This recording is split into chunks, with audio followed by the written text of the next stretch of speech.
living in Australia right now is actually cooked. It's damn near a joke at this point. It's 2025 and living here feels like playing a rigged game, and the country is just getting more and more expensive by the day. Wages are so stagnant, and unless you're in one of those weird, vague, data analysis, macro refinement jobs where no one really knows what you do, but somehow you make 200k a year, you just can't keep up, and you're just going to stay below like the middle line. I checked my stats the other day, and there's only about 5% of people who are Australian. So if you're Australian or New Zealand, shout out to you guys, because New Zealand's like a brother country, a sister country. But most of you are from America, and Americans, from my point of view, are super intrigued in Australia, because I get it, we're so far away, we're like a 16-hour flight away. We're pretty much just this island of either bogans, which is termed for like rednecks, or extremely rich old white people. Like there's pretty much no in between. And just like the state of the country right now, like rent has doubled, groceries cost way more than ever. For instance, Australia has this signature biscuit, I guess you could say, that's called a Tim Tam, yeah? It's made in Australia, and it's been like an Australian icon for ages. Very similar to Vegemite.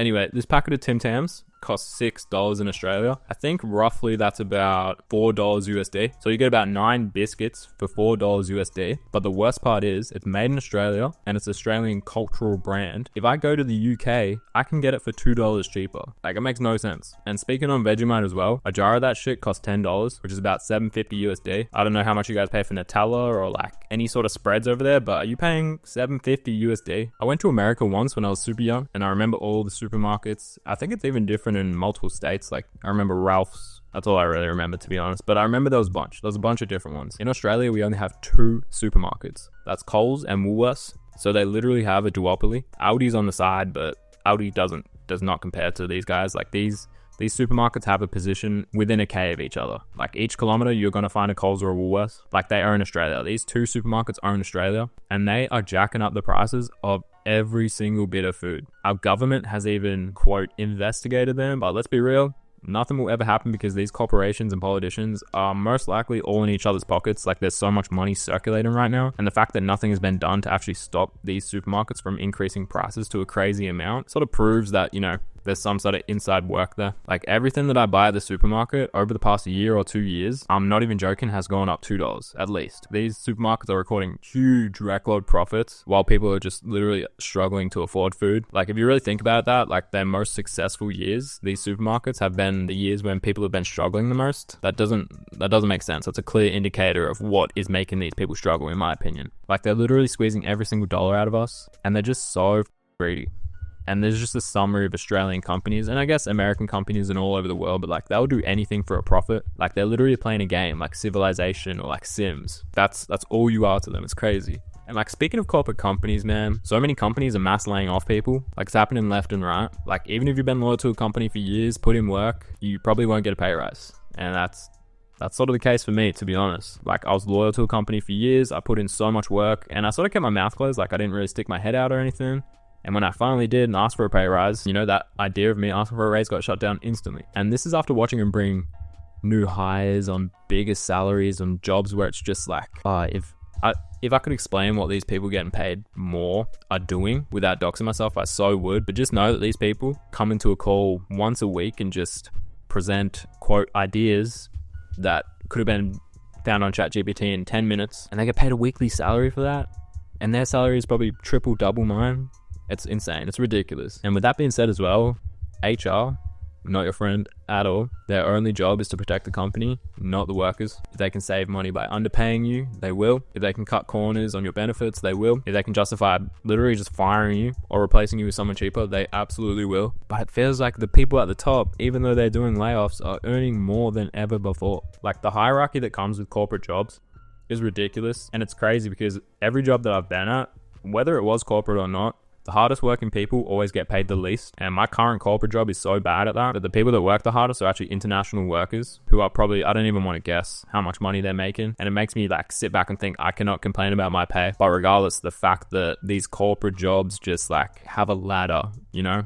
And the higher up on the ladder that you are, the less you need to do and the less you're going to be held accountable for your actions. And I'm sorry if you're on the lower tier of the corporate end, but your job's probably always at risk. You're probably getting treated like crap by all those above you. And all I want to do is just quit that system, but I literally can't, or else I won't be able to survive. Like I'd be able to survive for a bit, yeah, but realistically, no. I hate that as I've gotten older, I've cared a lot more about owning a house. And it's not even like the fact of owning it that I care about. I just want to get to a point where I don't feel like I need to make money. Like if all I need to pay at the end of the year is some sort of property tax, no rent, and I just need to pay my bills, that's cool. Like you only need to scrape up a couple thousand for the year and you're sweet. And you can just figure out the rest. I'd love that, just having all the time in the world. The median house price in Australia, or at least in particular cities, have literally doubled in 5 years. One of the cities in Australia in particular, called Brisbane, the median cost for a house back in 2019 before COVID was $500K. And you would get a good house, a normal house, multiple bedrooms, land. But that $500K house is now worth $1 million. And the statistic I'm using is median price. And if you don't know what median is literally just the middle number. So right now in Australia's cities, and when I say cities, I mean surrounding cities, because fun fact for those who don't know, 70% of Australian population lives in the major cities on the East Coast. I think we have a population of like 30 million or something. So damn, I'm not even going to do the math, but just quick math, like 25 million people live on the coast, on the East Coast of Australia. And on this East Coast of Australia, 50% of the houses are more than $1 million. Like you could be in a relationship with 2 solid incomes, no kids, no debts, and you will still struggle to afford a half decent place. And even with that being said, some of the places that I've seen going for $1 million, I wouldn't even think are worth 200K.